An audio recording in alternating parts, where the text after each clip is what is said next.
Entonces, creo que hasta ahora casi todos son expertos, ¿verdad? Excepto los que no han expuesto, los que no han venido, no asisten. ¿Sí? ¿O ellos también son expertos? Bueno, sus respuestas por el chat, ¿está bien? Listo, estos son los artículos que he tomado en cuenta, pues la verdad que hay más, ¿no? Muy bien, los antecedentes. Lo que se ha visto, lamentablemente, pues es más la infección en adultos, pero consideren esto, por favor. Los niños son más proclives de infecciones que los adultos, ¿bien? ¿Qué quiero decir? ¿No? De que cuando un niño obviamente venga con un dolor intenso, una articulación, traten de sospechar y primero al médico. ¿Y por qué es necesario eso? Porque el actuar, ¿no? Pronto o la intervención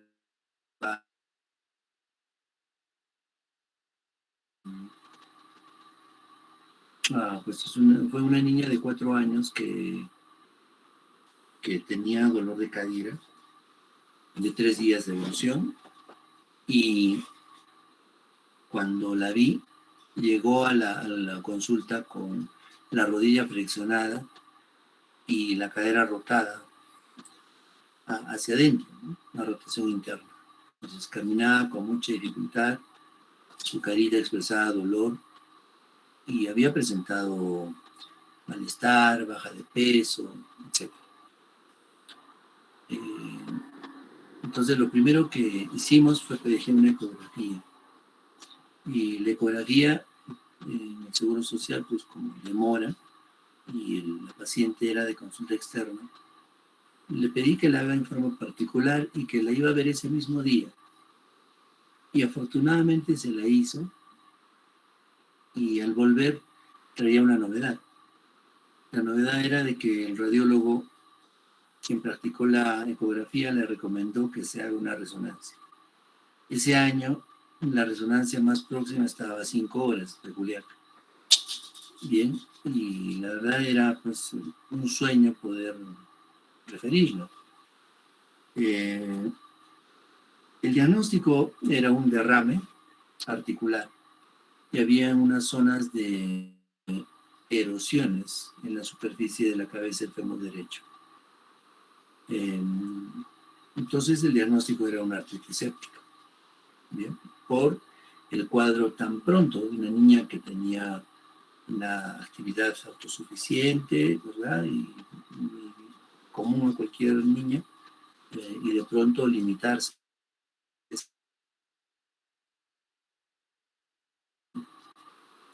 Comparar en relación al tiempo con una articulación infectada se puede dañar en 7 días completamente. Una articulación inflamada por una artritis juvenil puede dañarse en 1 año.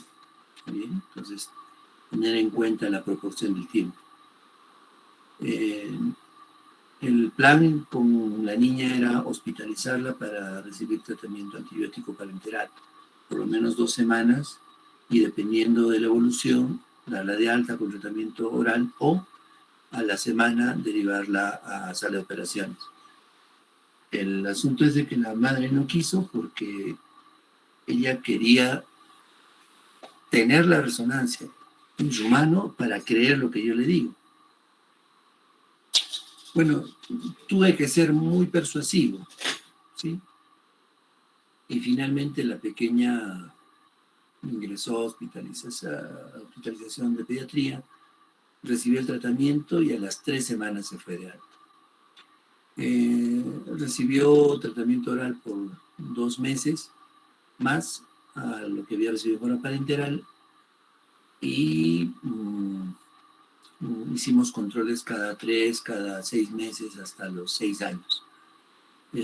Finalmente no tuvo ninguna secuela, no hubo alteraciones en la longitud de los miembros, en la rotación, en la flexión y volvió a ser una niña como antes.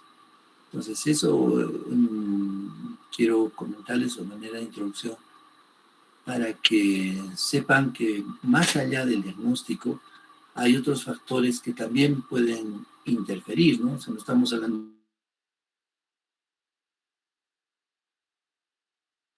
de la idiosincrasia de nuestra gente, también puede afectar en algún momento la decisión del paciente. Entonces es necesario que nos enfoquemos en el problema e identifiquemos variables que puedan amenazar con nuestro plan de trabajo y tratar de disminuirlos o aminorarlos. Entonces, la vía que más se conoce para la infección es la vía hematógena, ¿no? Es rara entonces la descripción de una infección, ¿no? Por una inoculación directa, ¿no? Salvo por agresión, accidentes de tránsito, etcétera, que es lo menos frecuente. Entonces, una pequeña herida con el estafilococo aureus, con ciertas características genéticas, como ustedes han visto, que se unen a las superficies, o que, o que el líquido sinovial no tiene la concentración adecuada de fibrinógeno, de fibronectina, etcétera, ¿no? Condiciona para que se produzca una infección articular. Bien, y en relación a las infiltraciones, ¿no?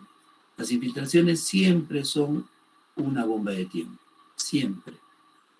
Realizadas de manera inadecuada, con un mal entrenamiento, o hacerlo en condiciones pues también peligrosas, no tomar en cuenta las características de la piel, es decir, una piel inflamada o infectada, por hacer repetidas infiltraciones también afecta la superficie normal de la articulación. Si ya está afectada por la enfermedad destructiva,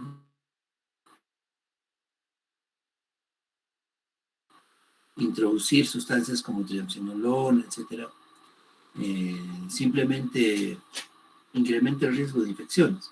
Ahora, un estudio inglés, un poco antiguo, pero valioso, ¿no? De los pocos que se hizo para ver el riesgo de infecciones en los consultorios de reumatología, donde más se infiltra, bueno, y nos llegó pues, un resultado interesante, ¿no? Que hay un riesgo de 7 casos por cada 100.000 infiltraciones realizadas, 7 casos de infección. Entonces, por eso es el término de menos frecuente, ¿no? Cuando yo era estudiante, pues hace muchos años, la artrocentesis se hacía de la manera más aséptica posible, con mandil esterilizado, guantes estériles, máscara, gorro, etcétera, ¿no? Campo, estéril, fenestrado, etcétera. Todo estaba esterilizado, ¿no?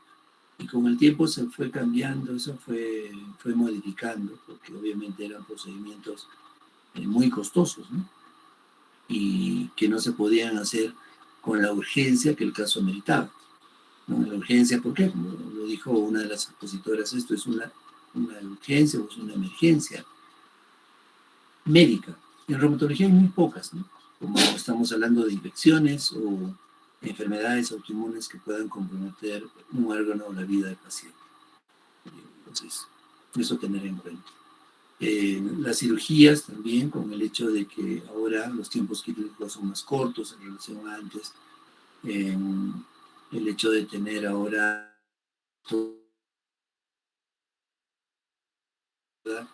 que antes, ahora para cada movimiento del tiempo quirúrgico existe un instrumento que ayuda al cirujano para hacer los cambios de prótesis, etcétera, ¿no? O la misma pericia, las técnicas han ido mejorando.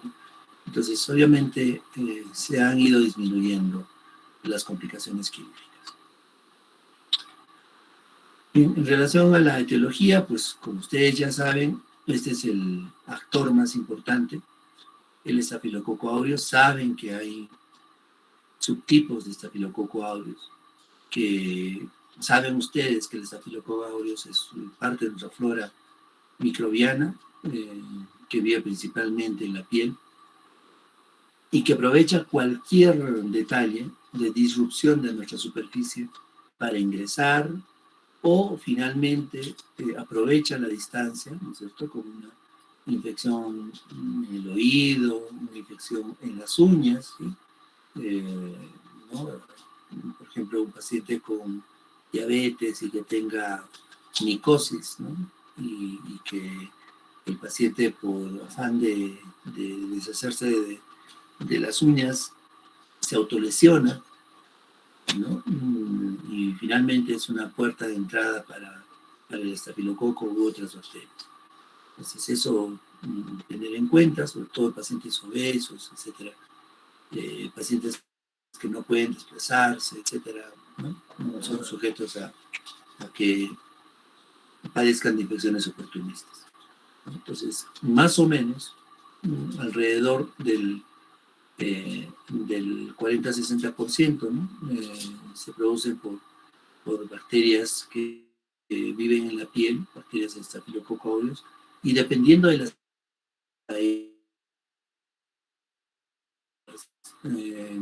bacterias meticilino resistentes, ¿no?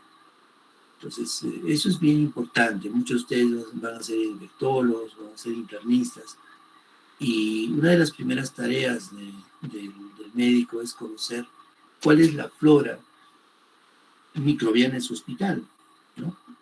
Por ejemplo, en el mío, apenas este,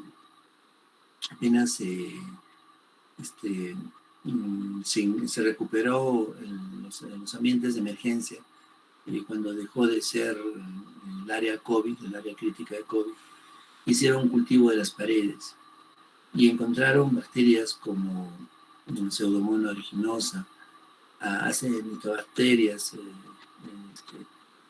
Staphylococcus aureus, ¿no? Que eran resistentes pues, a muchos antibióticos, ¿no? Pues, a los pocos antibióticos con que se cuentan, ¿no? En Juliaca. Y definitivamente eso era una amenaza, ¿no? Lamentablemente luego de la limpieza que se hizo, no se volvió a cultivar las paredes, ¿no? Bueno, en este momento desconocemos, pero de todas maneras es una tarea que se debe hacer con frecuencia. En mi residencia, un paciente que estuvo pues, muchas semanas hospitalizado por una sepsis, pues, que no salía de ventilación. Recuerdo que recibimos pues, el informe del cultivo de la secreción del aspirado bronquial. Y bueno, el asunto era de que era una pseudomona clínico de ese entonces, un doctor de medicina interna, me dice: Oscar, lo hemos logrado. Sí, doctor, sí, hemos creado un monstruo. Y era cierto, ¿no? Y eso es pues el juego, ¿no? De ir también contra la naturaleza. Entonces tenemos que nosotros tener en cuenta que hay diversos tipos de MRSA, ¿no?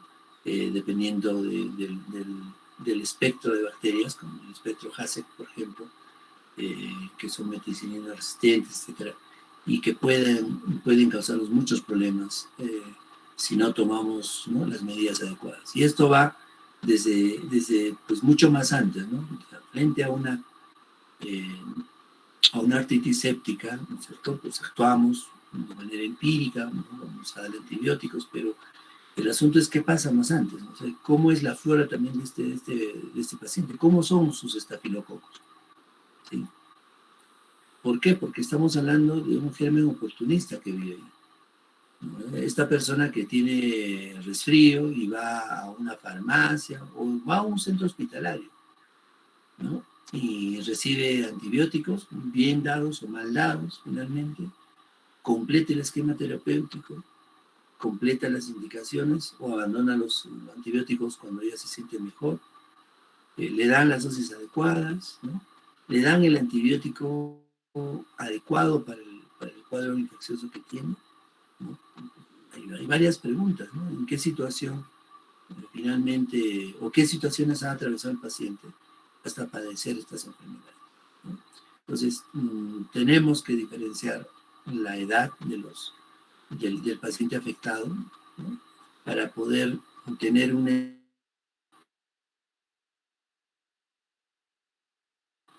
usar. Muy bien.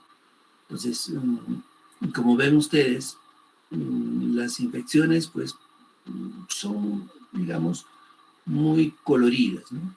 A diferencia de otras enfermedades, ¿no? Esta, por ejemplo, es una rodilla en la parte superior, ¿no? Que eh, es muy distinta a la rodilla izquierda. Estamos viendo una colección en el espacio suprapatelar, ¿cierto? Importante, y obviamente un enrojecimiento en esta parte inferior, a diferencia de la otra rodilla, ¿no? Y toda la rodilla tiene más hiperpigmentación que la rodilla izquierda. Entonces, esto es una observación clave para darnos cuenta frente a qué cosa estamos. Claro que no el 100% no va a ser una artritis séptica, ¿no? Pero tenemos que hacer las preguntas oportunas, ¿no? Tiempo de enfermedad. ¿Desde cuándo está así? ¿Qué hacía? ¿Cuál era su basal? Eso no se olviden de preguntar, ¿no? ¿Cuál era su basal? ¿Qué hacía usted hace 2 semanas, hace 3 semanas? ¿No? ¿Cómo empezó? ¿No? ¿Tuvo un accidente? ¿Tuvo una contusión en la rodilla? ¿O ya padecía de una infección en otro lado? ¿Fue diagnosticado no de tuberculosis? ¿Verdad? Entonces, para una infección por una bacteria común, una bacteria como Staphylococcus aureus o Streptococcus, esto puede simplemente establecerse en días. En cambio, la tuberculosis pues, puede tomar meses, ¿no? Es la gran diferencia. Ustedes ven aquí modelos de infecciones en las que ya estamos hablando de osteomielitis, ¿no es cierto? Producto de la infección focal,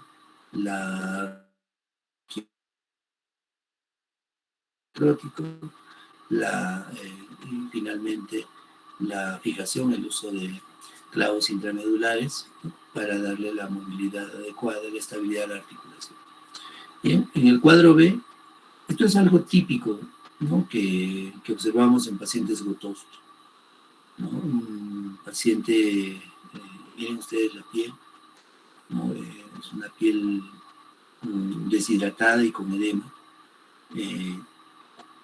Y en esta parte pues es una celulitis, ¿no? Con una zona de absceso, y está ubicada en la primera metatarsiana. Hay que tener mucho cuidado con estos pacientes. Los gotosos generalmente pues, han estudiado medicina, ¿no? Pero no en la UNA, obviamente, y se gradúan pues como farmacólogos y son expertos en el uso de corticoides, ¿no? Nadie les gana. Entonces, cada vez que se sienten mal, van a la farmacia y, ¿no?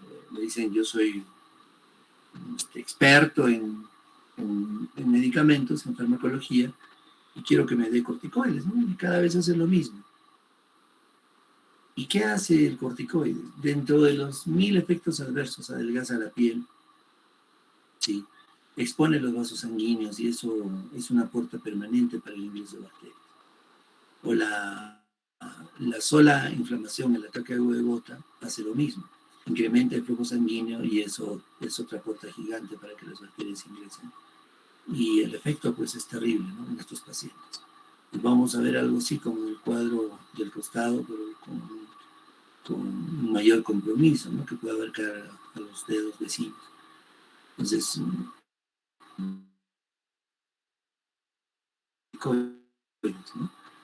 Hay que tener eso también en cuenta. Los grupos rotantes, ¿no? Cuando hacemos autocentesis, ¿no? Les recalco que vean ustedes la filancia del líquido sinovial, ¿no? Es decir, la capacidad de que al despegar los dedos con el guante se formen hilos, ¿no? Filancia. Y si es que hay esta propiedad del líquido sinovial, entonces conserva, ¿no? En sus propiedades coloides, es decir, no es acuoso y por lo tanto en menos chances. Una forma, digamos, media torpe, pero para más o menos empezar a tener idea frente a lo que estamos. Obviamente, en ninguna parte de los apuntes está. No quiero decir que es un secreto, pero de todas maneras hay que tener en cuenta para actuar. ¿Sí?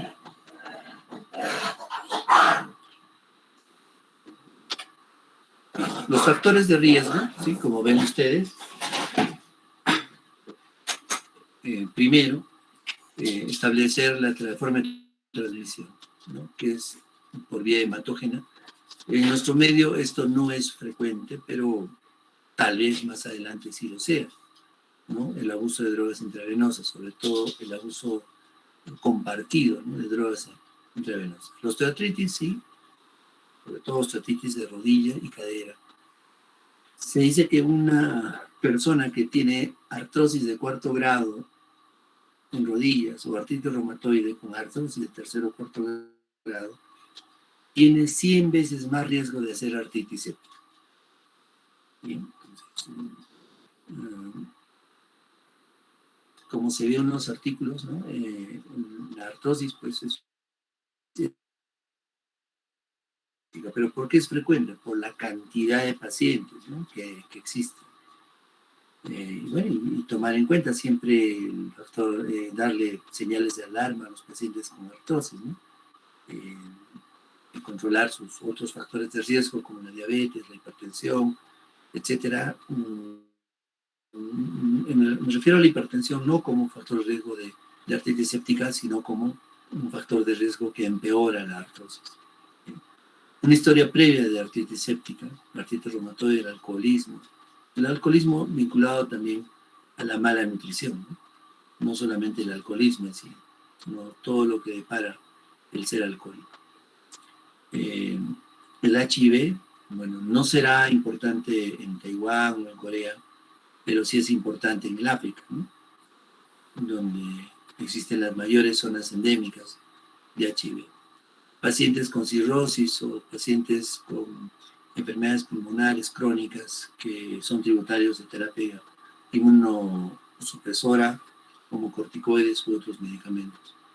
Y la inmunosupresión avanzada en pacientes con quimioterapia, por ejemplo. Bien. La clínica pues es bastante discutible, ¿no? En relación a la fiebre. Si el paciente es inmunocomprometido, pues si el paciente es anciano, pocas veces desarrolla fiebre. Pero lo que sí es trascendente es la presencia del dolor articular, que es discapacitante, y sobre todo la tumefacción articular. No puede haber artritis séptica sin infección. Por más de que sea en la articulación acromioclavicular, que sea en la articulación externoclavicular, en la sínfisis púbica, etc.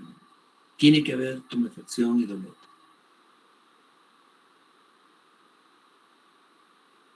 Clínico. De manera simétrica, lado derecho y lado izquierdo, y no hay alteraciones. Ustedes son meticulosos y toman las medidas con la cinta métrica, ¿no? Pues van a encontrar tranquilidad, ¿no? Yo les aseguro eso si hay simetría.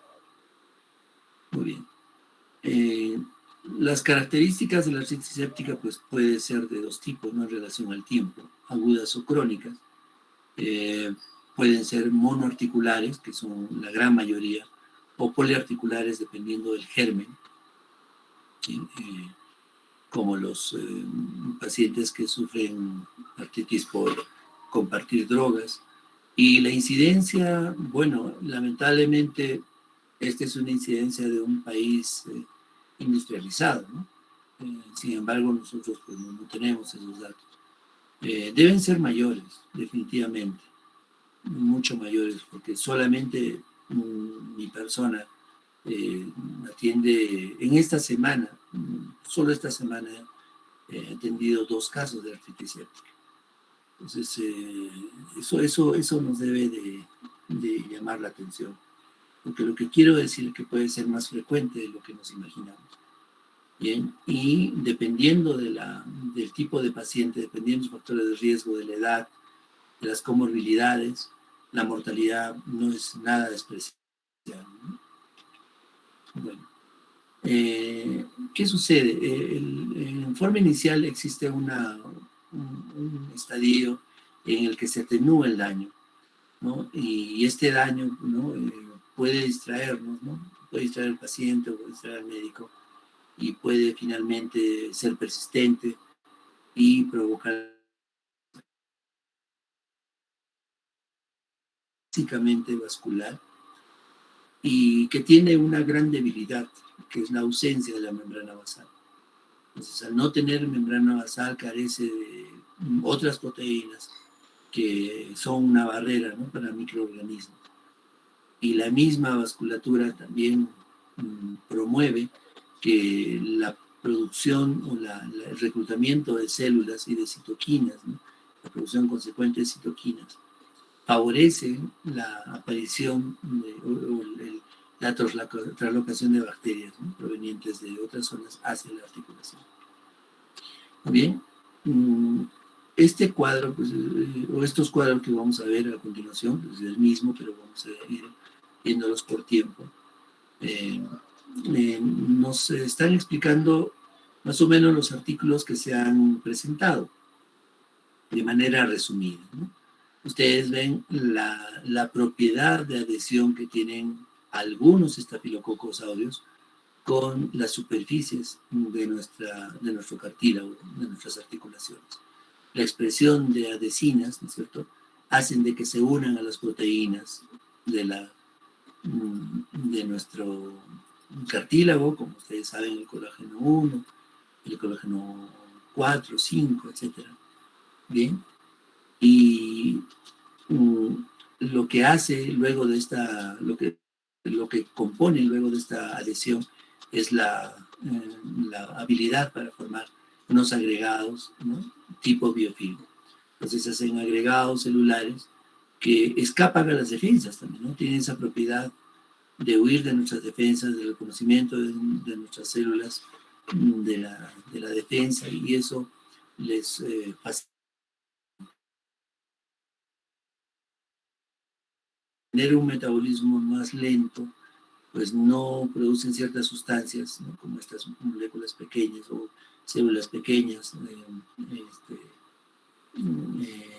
que van a escapar a las defensas y que son capaces de ingresar a las células del huésped, ¿no?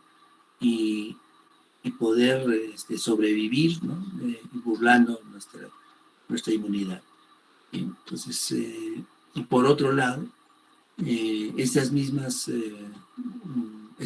agentes pueden provocar la expresión de factores de virulencia, como toxinas, enzimas, metaloproteinasas, enzimas que destruyen los aminoácidos como la arginina, etcétera, y que van a ir agrandando la infección. Bien. No solamente los estafilococos tienen esa capacidad, sino también los estreptococos, ¿no? El de tener esa afinidad por moléculas como el colágeno tipo 1, etcétera, ¿no? Y que se aprecia en modelos in vitro, ¿no? Midiendo en relación al tiempo que, por ejemplo, en este gráfico, que a las 2 horas, ¿no? Alcanza la cúspide, ¿no? Máxima, y el resto de unión al colágeno tipo 1 se mantiene en el tiempo. Entonces, como ustedes ven acá, ¿no? Si lo llevamos a la etapa clínica, ¿no es cierto?, bastan 2 horas para que la bacteria pueda unirse, pueda formar un biofilm, ¿no es cierto?, y escapar a las defensas. Luego de eso, de la inmunidad innata, como los receptores tipo TOL, activar la producción de citoquinas, que a su vez también son citoquinas que van a causar lisis celular del huésped, promover la activación de polimorfos nucleares, promover el flujo de polimorfos nucleares hacia el espacio articular, reclutar polimorfos nucleares y a la vez activarlos, y las células B células T participar en la producción de sustancias pesadas, ¿no?, que agravan el problema. Entonces, al final, el estafilococo aureus es un pequeño factor frente a la avalancha de eventos celulares y bioquímicos que sufre la articulación, ¿no? Por ejemplo, las moteloproteinasas o las streptomelicinas o las colagenasas, enzimas que son capaces de destruir nuestras propias estructuras, ¿no?, incrementan de una manera increíble, ¿no?, que van a dañar las estructuras, ¿no? Bueno, esto es un modelo para evaluar la artritis, la frecuencia de artritis después de la inoculación, como hemos visto en la cola del ratón, ¿no es cierto? Se le da una cantidad gigantesca de carga bacteriana, ¿no es cierto? Y el pobre ratón sufre de todo tipo de infecciones, incluida artritis séptica, ¿no? Y hemos visto el desenlace en los sujetos de estudio, ¿no?, que se ha hecho comparados a los controles. Muy bien. Este es otro trabajo en el que fue presentado el día de hoy para ver la capacidad, ¿no?, de agregarse el estafilococo en las locales, ¿no?, del líquido sinovial, ¿cierto?, con dextrosa, ¿no? En el tiempo se ven los agregados con las proteínas como fibrinógeno, fibrinógeno. Pero también esto nos sirve ¿para qué? Para ver las propiedades de los del estafilococo, si es que nosotros tratamos el líquido sinovial, ¿no es cierto? Entonces, sí hay definitivamente en el tiempo mayor producción de agregados, pero esto también puede utilizarse como una ventaja, ¿no? Al tener esa propiedad de unirse a ciertas proteínas, pues simplemente acá la idea sería tener antibióticos afines también a esas proteínas, donde el estafilococo aureus aprovecha para unirse, digamos, afuera del biofilm de las superficies del cartílago, dentro del líquido sinovial. Entonces, ciertas desventajas que encuentra el estafilococo podrían ser también unas ventajas para que el ser humano pueda producir otro tipo de defensas contra estos bichos. Bueno, estudios genéticos para estudiar las colonias pequeñas, ¿cierto?, que no vale la pena ir repitiendo. Y esto es lo que quería mostrarles.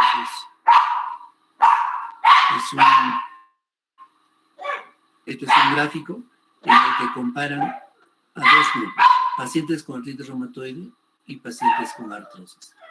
Como ustedes saben, la fisiopatología de ambas enfermedades pues difiere mucho, ¿no? Los pacientes con artrosis tienen problemas más localizados, en cambio los pacientes con artritis reumatoide mucho más difusos.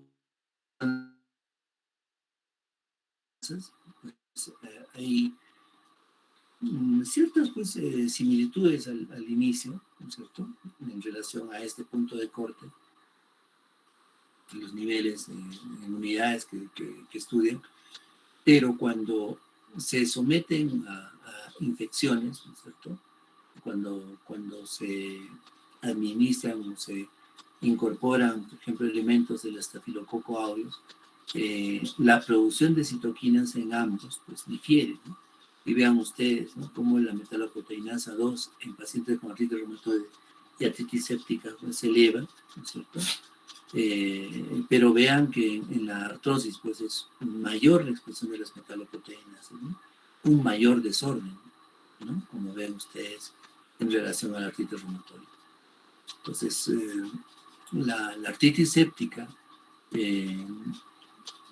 es es un catalizador de reacciones que uno menos espera en este tipo de personas, ¿no?, con una artrosis basal en relación a la artritis reumatoide.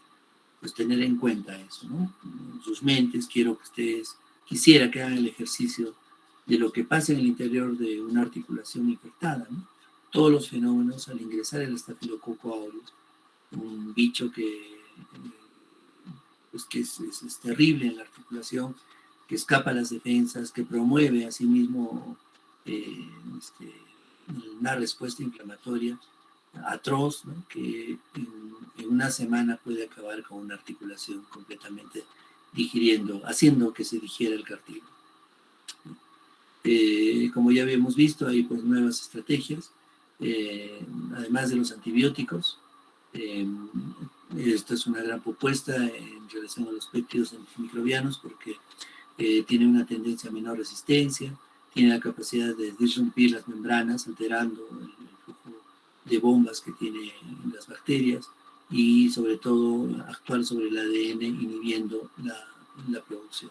Hay muchos estudios que están en fase 3, por ejemplo, y que pues, más adelante tendremos seguramente noticias valiosas, pues para su conocimiento, ¿no? Todos los esfuerzos del ser humano para luchar contra las infecciones de este tipo.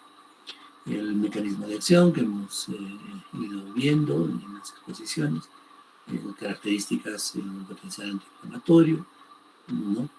A diferencia de los antibióticos comunes, ¿no? Pues sí hay antibióticos antiinflamatorios como metronidazol, eritromicina, la doxiciclina, etc. Hay una tendencia a la resistencia, pero como hemos visto también que las bacterias son capaces de desarrollar resistencia a cualquier sustancia, ¿no? Tanto natural, me refiero a las defensas de nuestra inmunidad, como también a las drogas que son creadas por el hombre. Bien. El diagnóstico es sencillo cuando las cosas están claras. Ustedes recuerdan ese pie con celulitis, ¿no? Un flebótico, con eritema, muy doloroso e incluso con secreción purulenta, ¿no? Hacia el exterior. Entonces, eso es pues, difícil de pasar por alto. Pero en otros pacientes, por ejemplo, que usan corticoides, las cosas no son fáciles porque una infección por el mismo corticoide podría atenuar los síntomas. Entonces, empieza ahí un gran problema, ¿no? Solamente una simple inflamación y que el dolor ya lo tienes desde hace 6 meses, ¿no? Porque tiene artrosis y bueno, vaya por consulta externa, ¿no? Y hay que ir preguntando lo nuevo, ¿no? O sea, ¿qué es lo nuevo, ¿no? Que ya no puedo flexionar la rodilla, ya se me había hinchado varias veces, pero esta vez es distinta, etc. Preguntar ciertas características que hagan sospechar un evento infeccioso. Entonces, la aspiración del líquido sinovial, entonces, es una de las primeras conductas que se debe tomar en cuenta. Ahora, en relación al examen laboratorio, estoy de acuerdo. Tenemos que esperar un recuento mayor de 50,000, pero eso, la verdad, es bien difícil. En todos los casos que vi de artritis séptica, pues creo que ninguno tenía un recuento mayor de 50,000. Y no estoy hablando de gente inmunosuprimida, estoy hablando de gente incluso con artrosis o personas con gota, etcétera, que no usaban corticoides. ¿Por qué? Porque también depende de la experticia del biólogo o del tecnólogo que se halle en el laboratorio, o cómo mandamos la muestra, ¿no? Si, digamos, enviamos directamente el líquido, los agregados, ¿no? que forman, no el estafilococo, sino los agregados que forman nuestras células, cuyo mecanismo también es la defensa, ¿no es cierto? Formar cúmulos celulares para que limiten, ¿no? La infección, etcétera, dificulta el recuento celular. Entonces, si no tenemos el cuidado de usar heparina, por ejemplo, para esa porción de líquido sinovial que va a ir para el recuento celular, si diferimos el estudio, permitimos que las células se lisen, etc., va a haber muchas amenazas para que el recuento se dé. Entonces, finalmente no nos vamos a apoyar solamente en ello, sino en la concentración de la glucosa, la concentración de proteínas, la elevación de la deshidrogenasa láctica, el estado general del paciente, ¿no? No solamente el examen laboratorio nos va a ayudar, porque ustedes van a leer en la revisión que les envié anoche. Entonces, existen nuevas tendencias de otras pruebas para poder tener una mayor sensibilidad y especificidad en el diagnóstico de artritis séptica. Bien, entonces, podemos, no en todos los casos, determinar la fuente de infección. Caries dentales, por ejemplo. ¿No? Entonces, o una herida, ¿no? Una herida, úlceras en la piel, etcétera, que puedan favorecer, ¿no?, la infección, pero no siempre es fácil encontrar la fuente de infección. Bien, y actuar pues con mucha diligencia para evitar daños irreversibles. Ahora vamos a ver las recomendaciones del 2020 de la Sociedad Francesa de Reumatología en relación al manejo de la artritis séptica, ¿no? Definitivamente la artritis séptica es una urgencia, es el primer principio que ellos proponen en esta guía, y la mortalidad en Francia, por ejemplo, alcanza los 7 días. Como ven ustedes, pueden existir dos tipos de evolución, ¿no? La evolución natural y la respuesta natural. La evolución natural puede destrozar una articulación a los 10 días, ¿no?, dependiendo obviamente del tipo de persona, de la edad, etc. Entonces, ustedes entiendan de que las neumonías, las infecciones urinarias, etc., existieron mucho antes de la era de los antibióticos. Y el ser humano ha trascendido, ¿no?, a esas amenazas. Entonces, no nos olvidemos de esto. No estoy diciendo que pues simplemente los dejemos, ¿no?, sino esto es un cuadro que nos ayuda a entender un poco los problemas que apreciamos. El principio 2, que en nuestro medio, en nuestro país, es muy difícil, ¿no?, encontrar al microorganismo, ¿no? ¿Cómo identificarlo? Pues Staphylococcus aureus de repente todos los días, Streptococcus también, pero gran negativo, no, ¿no? Y menos si son anaerobios, ¿no? Hay que tener eso bien en cuenta. Es difícil, ¿no? Espero que ustedes, ¿no?, ya siendo médicos, cambien esta situación en el país. Por lo menos yo ya me rendí, porque si en el hospital no puedo saber, no puedo confiar en el valor del INR que me envían, es difícil poder pedir cultivos, ¿no? Es bien complicado. Ahora, en relación a este punto también sucede otra paradoja, en el sentido de que uno puede tener un reporte de un positivo del cultivo, pero no tratarse de una infección bacteriana, ¿no? O sea, no tratarse de una artritis séptica, y eso se denomina falso positivo. ¿Por qué? Porque no tuvimos el cuidado de hacer un etcétera, o simplemente contaminamos nuestro medio de toma de muestra, etcétera. ¿No? Miles de eventos para que el crecimiento de la bacteria sea resultado de la contaminación.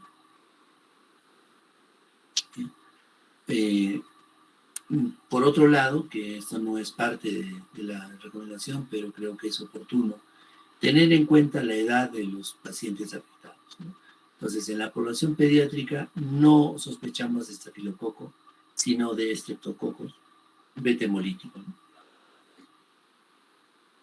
sobre todo si son neonatos, ¿bien?, que provienen de la comunidad, ¿no? Esto se denomina infección adquirida en la comunidad, ¿no?, y que tuvieron parto vaginal, ¿bien? Ahora, claro que esto es un triste evento, pero en el costo-beneficio es de la tendencia actual. Ustedes van a ver programas mundiales, programas en países industrializados en los que están promoviendo el parto vaginal por las innumerables ventajas que tiene frente al parto por cesárea. En segundo lugar, el estafilococo aureus. Entonces, estas dos primeras filas son importantes, ¿no?, tenerlas en cuenta y memorizarlas, ¿está bien? Porque aquí está pues alrededor del 80% de agentes etiológicos en en las infecciones de las articulaciones en niños, ¿no? Entonces, tener en cuenta esto. La Neisseria gonorrea, obviamente en niños, pues es muy raro. Cada vez va siendo raro debido a que los programas de vacunación, ¿no? O los, o perdón, los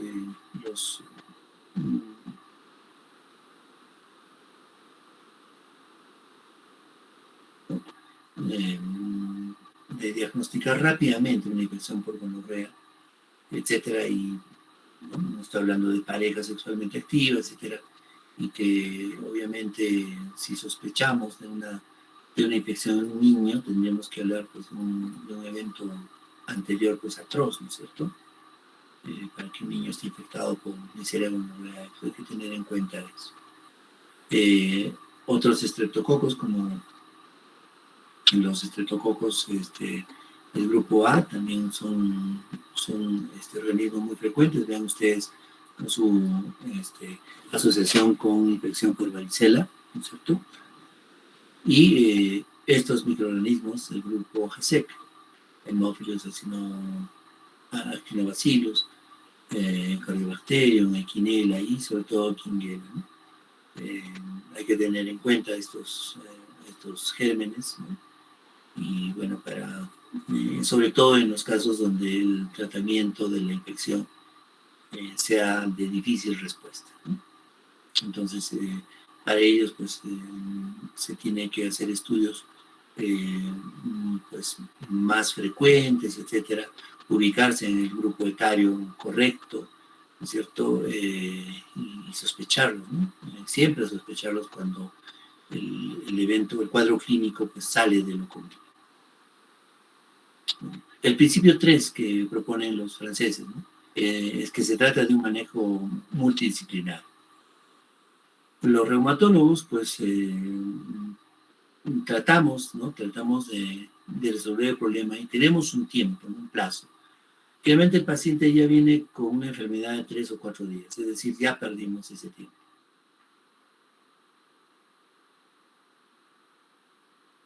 Al traumatólogo.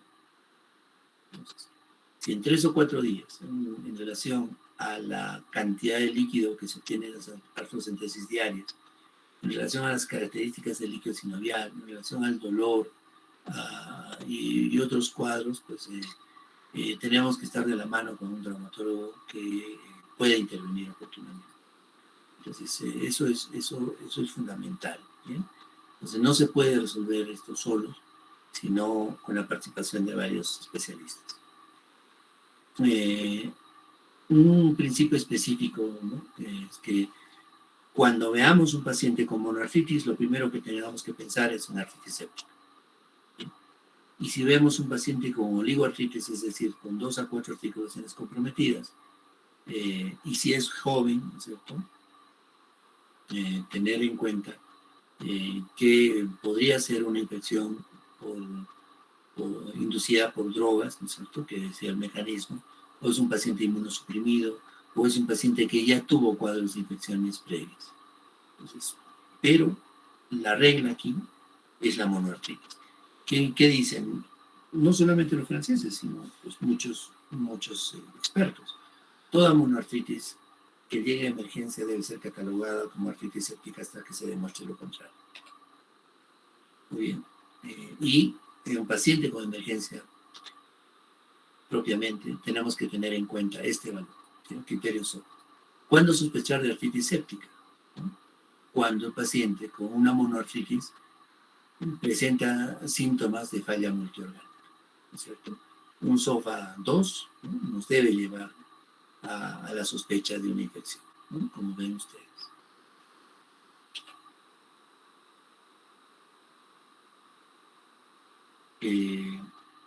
Me parece les envié, si no recuerdo mal. Vean ustedes el acetábulo muestra unas zonas, ¿sí?, de geodas en estas partes, en la superficie, una alteración de la superficie del acetábulo, una alteración de la cabeza, el fémur, la pérdida completa del espacio articular, ¿no? Otras geodas en esta zona.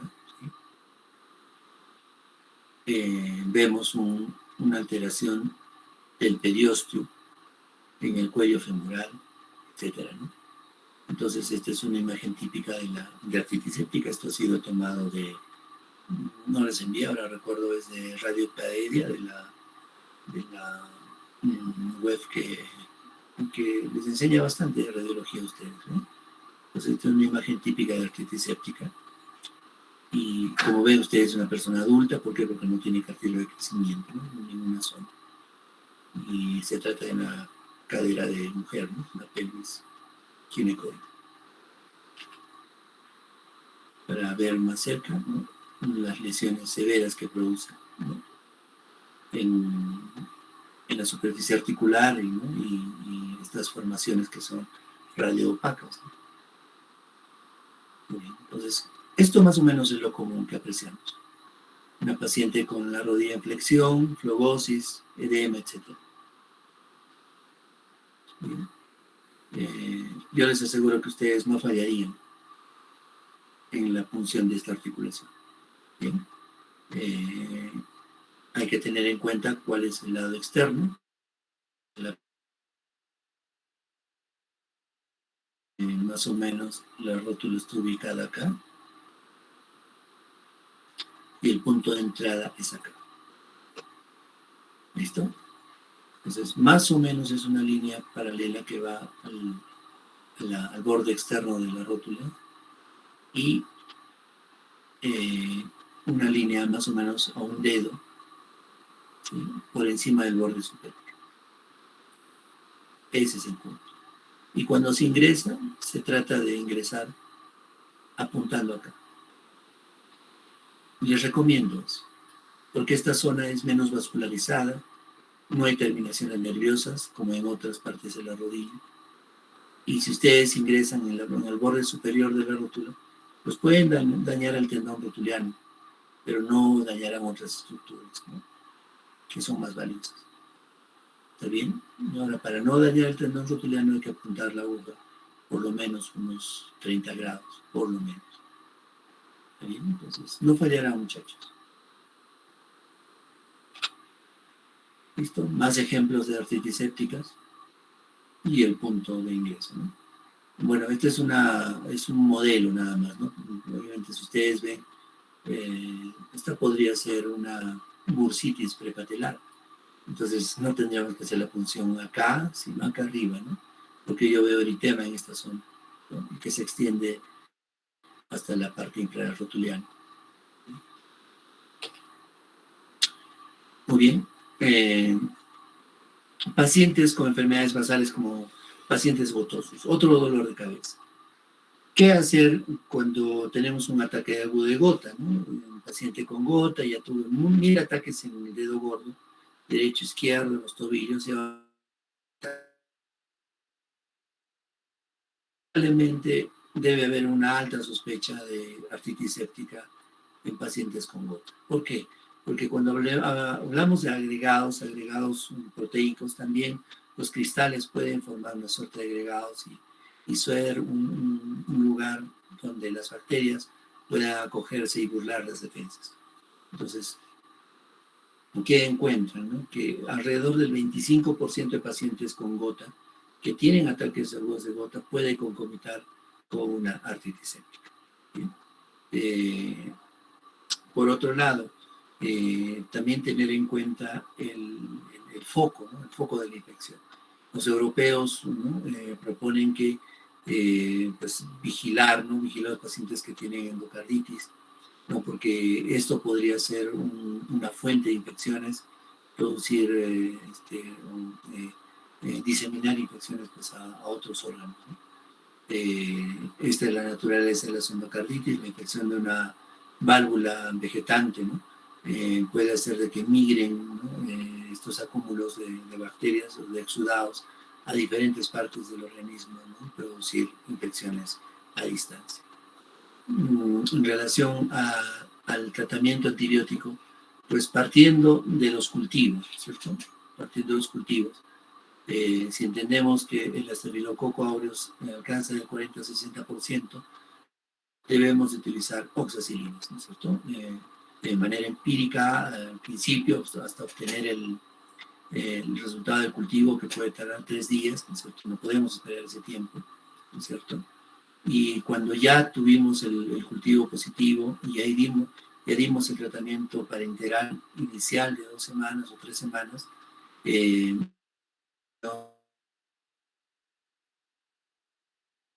o asociar fluoroquinolonas más clindamicina.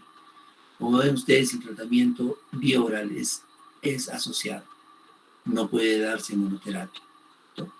Y si es que hay contraindicaciones, pues elegir otro tipo de asociaciones u otro tipo de antibióticos, ¿no? Como rifampicina o cotrimoxazol, etc. El estafilococo, que es meticilino resistente, ¿no? También tiene otro manejo, ¿no? Que es el uso de la vancomicina, a diferencia de la oxacilina. El estreptococo tratado con amoxicilina, pero dosis adecuadas, ¿no es cierto? Puede utilizarse 2 gramos perdón, 1 gramo cada 12 horas o cada 8 horas, dependiendo del paciente, ¿no? El tamaño del paciente, el peso del paciente. La clindamicina va a ser siempre una alternativa para estos casos, en caso de que haya contraindicación de amoxicilina, como hipersensibilidad a los beta-lactámicos. Los enterococos, igual, de la misma manera, ¿no? Y así, el resto de bacterias, ¿no? Sospechamos de una artritis séptica por pseudomonas, por ejemplo, después de una intervención quirúrgica, ¿no? Un paciente que ha estado hospitalizado por 2 o 3 semanas, ha sido sometido a una operación y luego presentado una artritis séptica. Entonces, este es el esquema, ¿no? El esquema inicial que se debe plantear en estos casos. Por otro lado, otras modalidades, ¿no? De hacer el tratamiento en las articulaciones nativas de pacientes, ¿sí? En relación a la dosis. La oxacilina se debe de utilizar pues a dosis altas, ¿no? Más o menos nosotros cuando usamos oxacilina,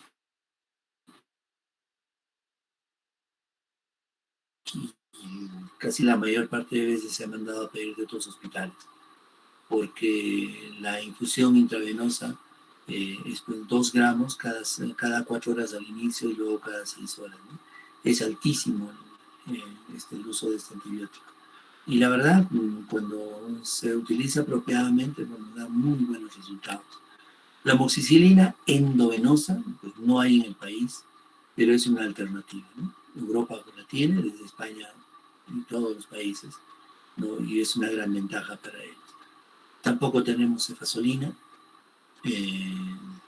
solo contamos con ceftriaxona, antibiótico lamentablemente sobreabusado. Ustedes van a ver indicaciones de colocar ceftriaxona, 1 gramo más lidocaína, 1 mililitro más dexametasona, una ampolla, metamizol y administrar intramuscular, ¿no? Simplemente no vamos a encontrar esas indicaciones, ¿no? En ningún libro de medicina, pero son prácticas diarias en nuestro medio. Entonces, utilizarlo adecuadamente, por lo menos 2 gramos a 4 gramos por día, ¿no? La cefotaxima tampoco existe en nuestro país. Yo donde me formé sí, había cefotaxima y era un antibiótico muy bueno. Obviamente que si se abusa también pierde, ¿no? su capacidad antibiótica, como muchos de los antibióticos han perdido, ¿no? Para tratar infecciones. La ceftazidima, bueno, era un antibiótico que se utilizaba bastante hasta hace 3 años. Ha sido desplazado, por ejemplo, por el meropenem, el cefepime, ¿no? El cefepime para infecciones nosocomiales, ¿no? Tener en cuenta. Y sobre todo en pacientes renales, ¿no? Hay algunas drogas, no se olviden que se ajusta de acuerdo se ajusta en relación a su eliminación, a su depuración renal. Otros antibióticos como tricoplamina, etcétera, rifampicina, En el caso de bacterias meticilino resistentes, por ejemplo, es una gran alternativa, ¿no? Sobre todo para pacientes con escasos recursos que no puedan hospitalizarse. Las quinolonas de la misma manera son un grupo importante.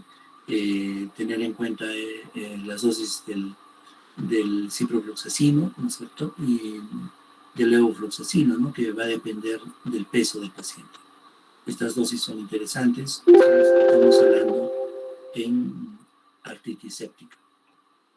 Muy bien, esta es la última diapositiva. Espero que haya complementado lo que ustedes han venido leyendo y seguramente leerán. La artritis séptica es uno de los capítulos pues, más sencillos que se tiene en el desarrollo de este curso de inmunorreumatología, pero no deja de ser importante, ¿no? Sencillos en el diagnóstico, pero siempre en el manejo. A veces difícil en el diagnóstico y sencillo en el manejo. No nos confiemos en la cámara, no nos confiemos en la veamos bien las características del líquido. El líquido generalmente es turbio, pierde su translucidez, ¿no es cierto? Turbio significa ¿no? El otro extremo, no se aprecia nada. Y que la mejor decisión que ustedes toman va a favorecer al paciente. Bien, quisiera saber si hay alguna pregunta para que concluyamos la clase. Doctor. ¿Sí? Sí, doctor, yo tengo una pregunta, doctor. Bueno, con respecto a la artritis séptica, específicamente por gonococo, doctor, la presencia de tenosinovitis, ¿a qué se debería, doctor? Porque en las otras artritis sépticas no se menciona. Entonces, esa era mi duda, doctor. Bien. Hay muchos gérmenes que tienen afinidad por ciertas estructuras. ¿Ya? Y uno de ellos es el gonococo. Por ejemplo, hay pacientes que vienen con dactilitis. Y en estos pacientes hay que sospechar bastante de gonococo. Es una afinidad, no se olviden que el gonococo tiene en su estructura, ¿no? en su membrana celular, ¿no? Ciertos organelos que lo diferencian de otros, ¿no? Así como el Escherichia coli, etc. Entonces, dependiendo de las características propias de la bacteria, vamos a tener el tipo de infección, ¿no? Por ejemplo, vamos a tuberculosis. La tuberculosis tiene un crecimiento lento. Por lo tanto, ¿por qué se caracteriza esa artritis? Porque es crónica. Lo mismo que las micosis, ¿no? Las artritis sépticas por micosis, de la misma manera. Artritis inflamatorias por virus, ¿no? Más bien, al igual que las bacterias, tienen una forma de presentación rápida, pero la diferencia está en que no generan pus como las bacterias. Lo que causan es una reacción inflamatoria que también puede dañar el cartílago, ¿no? Y duran más tiempo. Los enterococos, de la misma manera, tienen afinidad por articulaciones pequeñas. O las bacterias que provienen del tubo digestivo, ¿no? También tienen esa característica por elegir articulaciones pequeñas. Estafilococo aureus, pues es el rey, ¿no es cierto? Es capaz de afectar cualquier articulación, pero prefiere las grandes, la rodilla, la cadera, los hombros, etc. Y las pequeñas, pues vamos a ver una variedad, ¿no? Entre ellas los gram negativos, o incluso estreptococos, ¿no? Pero más o menos vamos a tener una idea del germen. Ahora, el gonococo, por ejemplo, yo tuve solo un caso de artritis por Gonococo es una paciente estudiante de cierta carrera que tenía 24 años y tenía varias parejas sexuales. El asunto es que la hermana tenía artritis reumatoide y ella tuvo un episodio de tarsitis en el pie derecho. Y la tarsitis tenía mucha flebosis, ¿ya? Entonces, como ven ustedes, el tarso pues, está repleto de tendones, ¿no? De tendones extensores. Y ahí la diferencia, ¿no? La diferencia clínica. Una artritis reumatoide no necesariamente tiene agregación familiar como otras artritis, como la gota, por ejemplo, pero la presentación clínica no era de una artritis reumatoide, ¿no? Porque sí hay familias donde 2 o 3 hermanos comparten la enfermedad.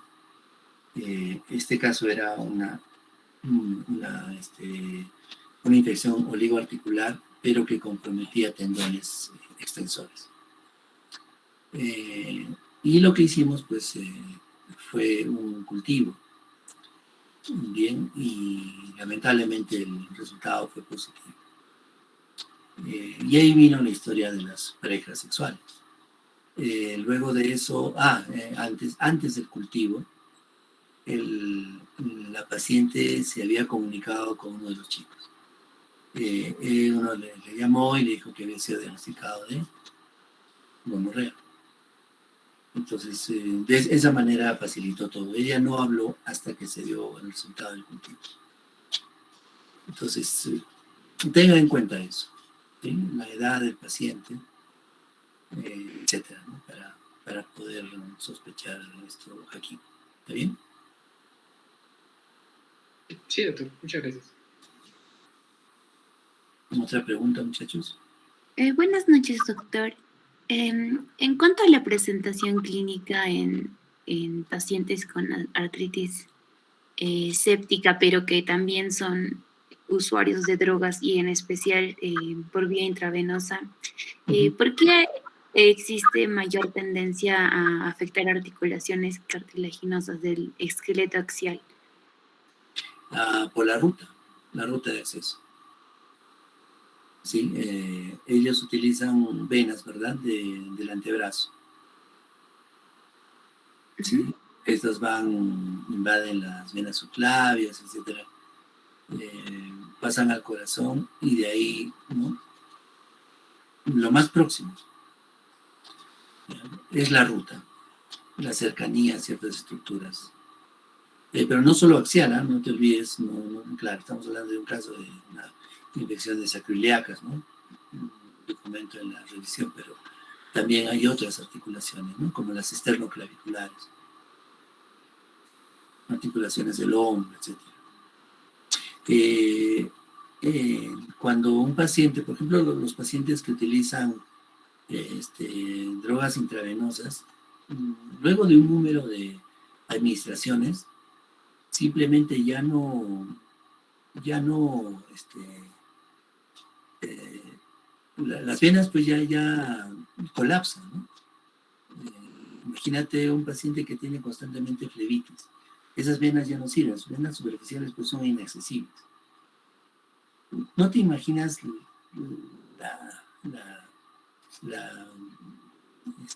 las ocurrencias que tienen estos pacientes. Utilizan cualquier vena que sea accesible, ¿no? Que simplemente sea visible, pues la usa. O sea, no solamente son los antebrazos, ¿no? Estamos hablando incluso las venas que están en pie inguinal, las venas en los pies, etcétera. Pueden ellos utilizar cualquier vena. ¿Ya? Estamos hablando, claro, de adictos, pues, ¿no? De mucho tiempo, donde ya sus venas han colapsado. Ustedes van a ver nada más, una vez tocarán las venas de un paciente un pulso. Muchos pacientes llegan pues en estados, ¿no? Muy dolorosos, ya no quieren recibir ese segundo. Imagínense utilizar la droga sin el menor cuidado, ¿no? Entonces hay que considerar eso. Entonces no se olviden, ¿no? En estos casos es la cercanía a una articulación para que la bacteria invada, ¿no? una articulación desprovista de defensa, como es esa porción sinovial, ¿no? Porción sinovial del tercio inferior de la articulación sacroiliaca, estamos hablando de una articulación vascularizada.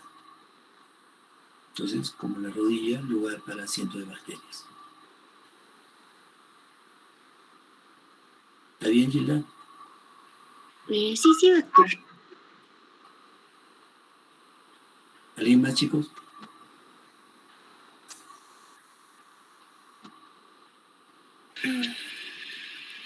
Doctor, buenas noches. Yo tengo una pregunta. Sí. Mi pregunta es acerca, doctor, en cuanto a prevalencia.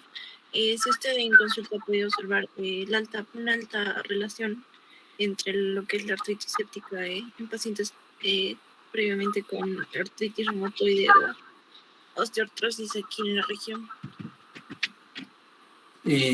Mira, el grupo que más vemos no es inmunosuprimido. ¿Por qué? Porque obviamente es lógico eso, ¿no? Porque el 1% de nuestra población tiene artritis reumatoide, pero por lo menos el 5 o 10% puede tener artrosis. Entonces solamente por cantidad supera, ¿no? Por ciento, bueno, vámonos ya al por 1000 o por 10.000 o por 100.000. Una gran parte tiene artrosis de cuarto grado. Y de la misma manera supera los casos de artritis reumatoide. Y otro grupo que no debe pasar por alto sus pacientes con gota. Entonces, es más frecuente hallar artritis séptica en pacientes con artrosis o pacientes con gota que en artritis reumatoide, por lo que he visto. O incluso pacientes por ejemplo, pacientes deportistas, ¿no? Pacientes que están sometidos a alta actividad física, también en ellos. Ese es el caso reciente de esta semana. Un muchacho de 25 años que se dedica al fútbol tuvo una agresión física hace un mes por un objeto punzocortante, vidrio, que le lesionó el panículo adiposo de la rodilla derecha. Y una semana antes de venir, hace una semana, hace 10 días, presentó aumento de volumen en la rodilla derecha, ¿no? Y el líquido tenía características ceremáticas, no tenía filancia, era turbio, y en el examen de laboratorio el hemograma estaba normal, PCR normal, el recuento celular tenía 3.500 células, la glucosa basal era de 66 y la glucosa de líquido sinovial era de 46, ¿sí? DHL estaba en 600.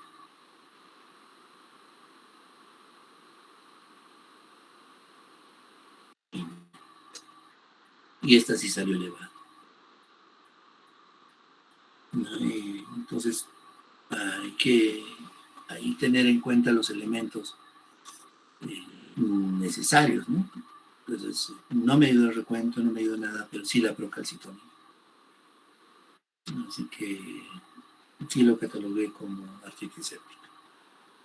No se pudo hacer el cultivo, eso sí. Pero en este caso, por ejemplo, mi decisión es costo-beneficio, ¿no? Y tengo un elemento que me indica que hay una infección, pues ningún otro órgano del paciente puede explicar la presencia de la procalcitonía, ¿no? Con el DHL, el antecedente traumático, etcétera. Tengo varios elementos. Entonces él es una persona absolutamente sana con un evento traumático previo. Y hay muchos que tienen eventos traumáticos o focos infecciosos, pero que no lo dicen, no lo mencionan, no se olvidan, ¿no? Entonces, la mayor parte es gente como la niña que les comenté al inicio, una niña sana. La mayor parte son gente inmunocompetente. Y un pequeño grupo, gente con inmunosupresión.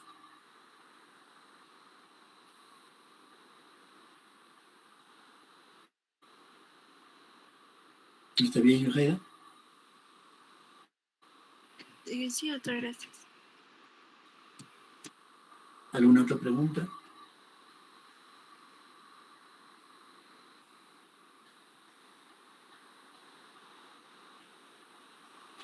Muy bien, muchachos. Entonces, vamos a terminar la clase. Nos vamos a ver la siguiente semana. Les voy a dejar también